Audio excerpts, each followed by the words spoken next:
She looked at her friend and said, breach, we've got a breach. Okay, so up until that point, we was told everything was all right. We shouldn't have to worry. Then we had this breach. What does that mean? Sorry. So the baby had turned. Right. So instead of being head down, it was coming out feet first. Okay. And my wife was really pushing to get this child out. But because we was at home in the living room, I don't think the midwives had the apparatus they needed and the equipment they needed to do this job, personally. And he was trapped and starved of oxygen for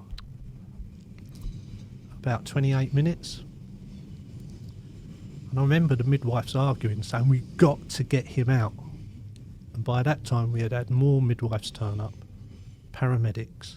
They finally got this baby out. And I remember them saying, heartbeat, we've got a heartbeat.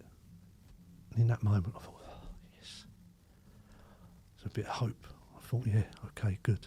So my wife was rushed off to the hospital. I followed up in an ambulance.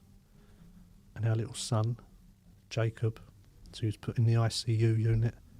He had all these wires coming into him and pads and a little vest thing, big screens and monitors. I was just thinking, how we come to this? This is bad, you know. But because we was part of a community, we had enough people, they just come up every single day. It was constant. How are you? How are you doing? We didn't know what to do. We just cried our way through it.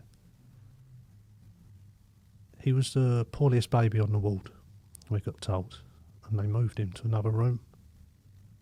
And then 5 days old, I had to hold that little infant in my arms whilst my wife clung on to me.